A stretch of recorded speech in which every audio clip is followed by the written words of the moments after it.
भगवान शिव ने बताया दान धर्म करने से क्या होता है। एक समय की बात है, एक गांव में एक सेठ और सेठानी रहते थे। उस सेठ के घर में किसी चीज की कोई कमी नहीं थी, फिर भी वे दोनों पति पत्नी बड़े ही कंजूस स्वभाव के थे। उन्होंने अपने जीवन में कभी भी दान धर्म और पुण्य का काम नहीं किया। उन्होंने कभी भी अपने द्वार पर आए हुए भिक्षुक को भिक्षा तक नहीं दी। उस सेठ के घर में कोई खाने वाला भी नहीं था। कहने का तात्पर्य, उस सेठ के कोई संतान नहीं थी। जिस जगह पर सेठ की हवेली थी उसी के पास में एक बरगद का वृक्ष था और उस बरगद के वृक्ष पर एक चिड़िया रहती थी। चिड़िया ने वहां पर अपना घोंसला बना रखा था। चिड़िया के दो छोटे छोटे बच्चे थे। चिड़िया रोज गांव में दाना पानी चुगने के लिए जाया करती थी। वह दाना पानी चुगने के बाद वापस अपने घोंसले में आती और अपने बच्चों को दाना खिलाती थी। वह चिड़िया रोज उस सेठ की हवेली पर भी जाती थी, लेकिन चिड़िया को वहां पर खाने के लिए कुछ भी नहीं मिलता था, तो वह चिड़िया आगे गांव में चली जाती थी। चिड़िया अपने मन में सोचती कि पूरे गांव में इसी सेठ की सबसे बड़ी हवेली है, लेकिन यह सेठ कभी किसी को दान नहीं देता है, किसी भिक्षुक को भिक्षा नहीं देता है, कभी कोई धर्म का काम नहीं करता है, कभी किसी मंदिर में सहयोग नहीं करता है और ना ही कभी पक्षियों को दाना डालता है। यह सेठ तो बड़ा ही कंजूस है। फिर एक दिन की बात है, सुबह के समय वह चिड़िया अपने घोंसले से उड़कर उस सेठ की हवेली पर जाकर बैठती है। जब वह चिड़िया सेठ की हवेली पर जाकर बैठती है तो उस समय सेठ और सेठानी आपस में बातें कर रहे थे। सेठानी अपने पति से कह रही थी कि सेठ जी, हमारे पास इतनी धन दौलत है, इतनी सारी संपत्ति है कि पूरे गांव वाले हमें गांव का सेठ कहते हैं। हमारे पास धन की कोई कमी नहीं है, लेकिन इस धन का हम क्या करें? हमारा तो कोई वारिस भी नहीं है, हमारा कोई पुत्र भी नहीं है, इस धन को खाने वाला कौन होगा? तब वह सेठ कहता है, सेठानी, इसमें मेरा क्या दोष है? हमारा नसीब ही ऐसा है। हो सकता है हमारे नसीब में पुत्र प्राप्ति का योग ही नहीं है। उसके बाद सेठ अपनी पत्नी से कहता है कि सेठानी, जब तक हम जिएंगे तब तक हम इस धन को खाएंगे और जब हम मर जाएंगे तो जिसके भाग्य में होगा वह खाएगा। वह दोनों पति पत्नी इसी तरह की बातें करते हैं और वह चिड़िया उनकी बातें गौर से सुनने लगती है। सेठ और सेठानी की पूरी बातें सुनने के बाद वह चिड़िया उड़कर आगे चली जाती है और दाना पानी चुगने के बाद उड़कर वापस अपने घोंसले में चली जाती है।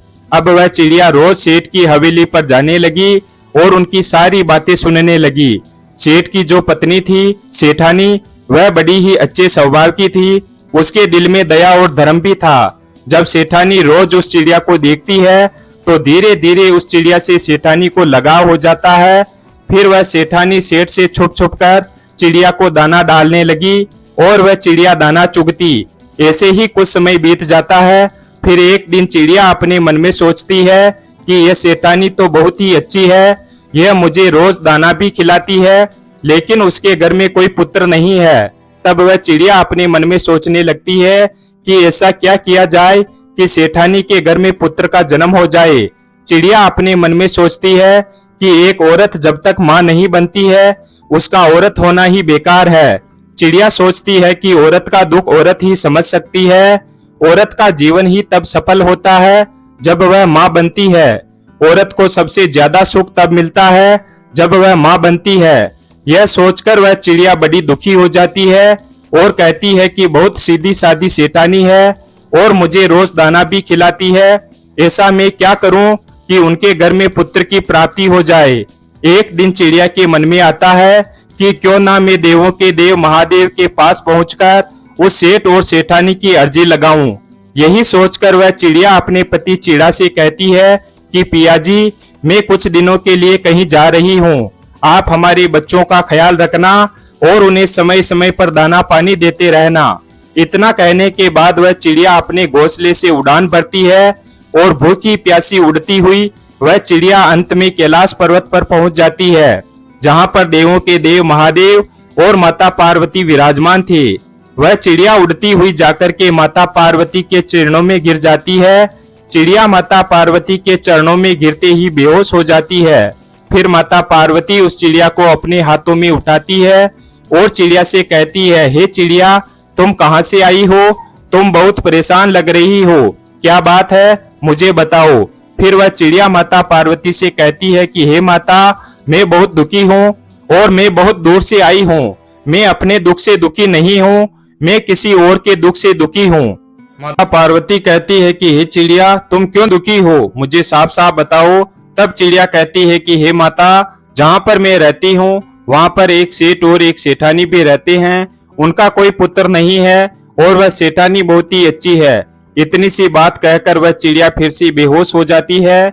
माता पार्वती उस चिड़िया को फिर से होश में लाने की कोशिश करती है। काफी देर के बाद वह चिड़िया फिर से होश में आ जाती है।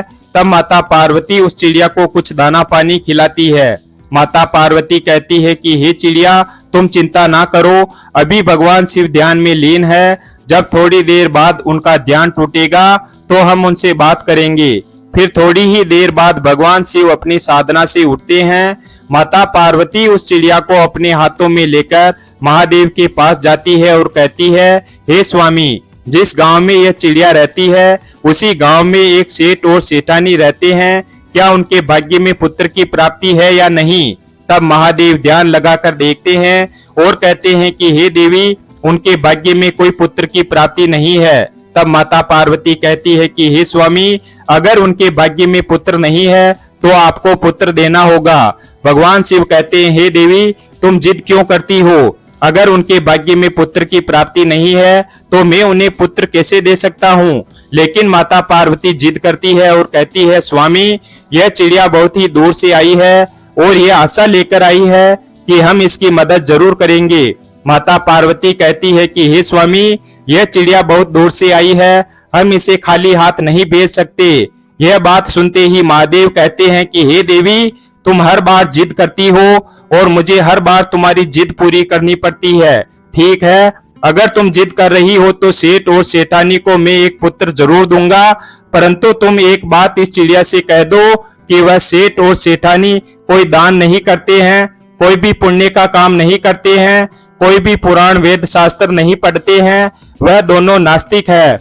अगर वह नास्तिक से आस्तिक हो जाएंगे, अगर वह धर्म का काम करने लगे तो हम उन्हें एक पुत्र की प्राप्ति अवश्य देंगे। उनको मंदिर भी जाना होगा, भिक्षु को खाना भी देना होगा, दान और धर्म भी करना होगा, ईश्वर का भजन भी करना होगा, तभी उन्हें पुत्र की प्राप्ति होगी। तब वह चिड़िया कहती है कि हे भोलेनाथ, मैं अपनी तरफ से पूरी कोशिश करूंगी कि वह सेठ और सेठानी मंदिर भी जाए, पूजा पाठ भी करे और दान दक्षिणा भी दे।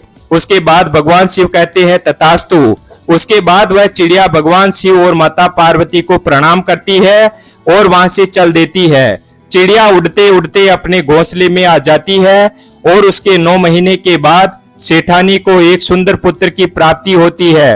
वह सेठ और सेठानी पुत्र को पाकर बहुत खुश होते हैं और वह चिड़िया भी फूले नहीं समा रही थी। वह चिड़िया बहुत खुश थी कि उसकी मेहनत सफल हो गई है। चिड़िया भी यह जानकर बहुत खुश होती है। फिर वह चिड़िया सोचती है कि वह सेठ इस गांव का सबसे धनी सेठ है और वह अपने बेटे को अच्छा अच्छा खाना खिलाएगा तो खाने के कुछ टुकड़े तो नीचे भी गिरेंगे और वह हमें भी खाने को मिलेगा। यह सोचकर वह चिड़िया बहुत खुश होती है। धीरे धीरे वह सेठ का लड़का बड़ा होने लगता है। फिर एक शिवरात्रि निकल गई, दूसरी शिवरात्रि भी निकल गई, तीसरी शिवरात्रि भी निकल गई, चौथी शिवरात्रि भी निकल गई और जब 5वीं शिवरात्रि आने वाली थी तो वह चिड़िया बहुत चिंतित हो जाती है और बहुत दुखी भी हो जाती है। वह चिड़िया सोचती है कि यह सेठ का बेटा 5 साल का हो चुका है, लेकिन यह सेठ और सेठानी ना कभी मंदिर जाते हैं और ना पूजा पाठ करते हैं और ना किसी गरीब को खाना खिलाते हैं। अब वह चिड़िया सोचती है कि अगर यह सेठ और सेठानी दान धर्म नहीं करते हैं, पूजा पाठ नहीं करते हैं, किसी भूखे को खाना नहीं खिलाते हैं, तो इनका पुत्र अपाहिज होगा और बहुत ही जल्द खत्म हो जाएगा। यही सोचकर वह चिड़िया बहुत ज्यादा चिंतित होती है और दुखी भी हो जाती है। अब चिड़िया सोचने लगती है कि मैं सेठ और सेठानी को कहूँ तो कैसे कहूँ, यह मेरी भाषा को भी नहीं समझते हैं, यह मेरे इशारों को भी नहीं समझ पाएंगे, अब मैं क्या करूँ। यही सोचकर वह चिड़िया बहुत ज्यादा दुखी हो जाती है। तब तक उस चिड़िया के बच्चे भी बड़े हो चुके थे। वह चिड़िया अपने बच्चों से कहती है कि बच्चों, अब तुम अपना ख्याल रखना, मैं कुछ दिनों के लिए कहीं बाहर जाकर आ रही हूँ। वह चिड़िया फिर से अपने घोंसले से उड़ान भरती है और सीधे कैलाश पर्वत पर पहुंचती है। कैलाश पर्वत पर जाकर माता पार्वती के चरणों में गिर जाती है। माता पार्वती उस चिड़िया को अपने हाथों में उठाकर कहती है कि हे चिड़िया, अब तुम्हें क्या परेशानी है? तुमने जो कहा था वह तो हो चुका है। सेठ और सेठानी को पुत्र की प्राप्ति हो चुकी है। अब तुम यहाँ क्यों आई हो? तब वह चिड़िया माता पार्वती से कहती है कि माता, सेठ और सेठानी को पुत्र की प्राप्ति तो हो चुकी है, लेकिन उनसे दान दक्षिणा कराने में मैं असफल रही। उनको मैं धर्म के मार्ग पर नहीं ला सकी। वे दोनों पति पत्नी आज भी वही काम करते हैं जो कि पहले करते थे। ना वह मंदिर जाते हैं और ना ही पूजा पाठ करते हैं और ना ही किसी गरीब को खाना खिलाते हैं और ना ही किसी भगवान का भजन करते हैं। वह दोनों पति पत्नी बिल्कुल वैसे ही हैं। वह दोनों पति पत्नी जैसे पहले थे वैसे के वैसे ही है। तब भगवान शिव कहते हैं कि हे चिड़िया, तब उनका पुत्र अपाहिज होगा। फिर वह चिड़िया माता पार्वती के चरणों में गिर जाती है और कहने लगती है कि हे माता, ऐसा नहीं होना चाहिए। चिड़िया इस बात को अच्छी तरह से जानती थी कि अगर पिता से कुछ मांगना हो तो माता के चरणों में गिर जाओ। यदि आप माता को राजी कर लेते हैं तो पिता तो अपने आप ही मान जाते हैं। यही सोचकर वह चिड़िया माता पार्वती के चरणों में गिर जाती है और अपने सिर को पीटने लगती है। माता पार्वती फिर से चिड़िया को अपने हाथों में उठा लेती है और कहती है कि हे चिड़िया, तुम शांत हो जाओ। फिर माता पार्वती फिर से महादेव से कहती है, हे स्वामी, ऐसा नहीं होना चाहिए। फिर वह चिड़िया कहती है कि हे माता, मैंने बहुत कोशिश की उन्हें अपनी भाषा में समझाने की, लेकिन ना तो वह मेरी भाषा समझ पाते हैं और ना ही मेरे इशारों को समझ पाते हैं। और मैं अब करूं तो क्या करूं? फिर वह चिड़िया कहती है कि हे माता, अगर आप दोनों वहां चलकर सेठ और सेठानी को धर्म के मार्ग पर लाएं तो बहुत अच्छा होगा। तब माता पार्वती और भगवान शिव चिड़िया से कहते हैं कि चलो ठीक है, ऐसा ही होगा। हम बहुत जल्द सेठ और सेठानी के द्वार पर पहुंचने वाले हैं। फिर वह चिड़िया वापस अपने घोंसले में आ जाती है। महादेव और माता पार्वती एक भिक्षुक का वेश धारण करके उस सेठ और सेठानी के द्वार पर आते हैं और सेठानी से कहते हैं कि मैया, हमको बहुत तेज भूख लगी है, हमें कुछ भोजन खिला दो। अगर तुम लोग हमें भोजन नहीं खिलाओगे तो हम तुम्हें श्राप दे देंगे और तुम बर्बाद हो जाओगे। तब वह सेठानी हाथ जोड़ करके कहती है, हे बाबा, आप हमें श्राप मत देना, हम आपको भोजन करवाते हैं। तब सेठानी साधु के वेश में भगवान शिव और माता पार्वती को अपने घर के अंदर ले जाती है और दोनों को अच्छे अच्छे पकवान बनाकर खिलाती है। और जो वह सेठानी का पुत्र था वह घर में इधर उधर घूम रहा था। कभी महादेव और माता पार्वती को रोटी लाकर डालता है तो कभी उनको सब्जी लाकर डालता है, कभी कोई और मिठाई लाता है। यह देखकर माता पार्वती बहुत खुश होती है। माता पार्वती सोचती है यह महादेव का प्रसाद है, इसीलिए इतना चंचल है। वे सेठानी साधु के वेश में माता पार्वती और महादेव को भोजन करा देती है। उसके बाद महादेव और माता पार्वती उसके घर से जाने लगते हैं। तब सेठ और सेठानी दोनों आते हैं और हाथ जोड़कर कहते हैं कि बाबा, हमसे आपकी सेवा में कोई कमी तो नहीं हुई? यदि कमी रही हो तो हमें क्षमा कर दें, हमें कोई श्राप ना दें। तब महादेव कहते हैं कि सेठ और सेठानी, ध्यान से सुनो, गलतियां तो तुमने बहुत की है और गलतियां करते ही जा रहे हो। अगर इसी तरह से करते रहे तो तुम्हारे पुत्र पर घोर संकट आने वाला है और तुम्हारा पुत्र बहुत जल्द इस दुनिया से अलविदा हो जाएगा। तब वह सेठ और सेठानी महादेव के चरणों में गिर जाते हैं और कहते हैं कि बाबा, हमें कोई मार्ग बताइए, हम क्या कर सकते हैं? बुढ़ापे में जाकर तो हमें एक पुत्र की प्राप्ति हुई है, अब हम इस पुत्र को खोना नहीं चाहते हैं।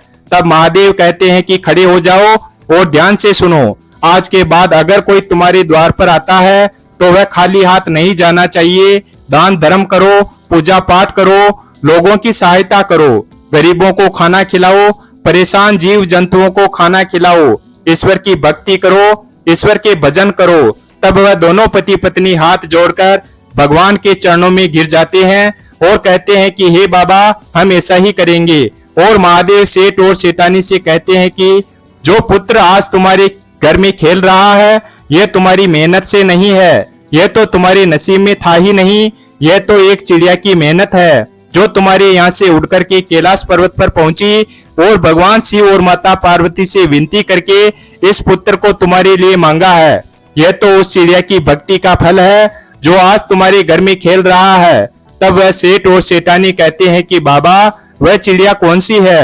तभी वह चिड़िया वहां पर आ जाती है और महादेव और माता पार्वती को प्रणाम करती है।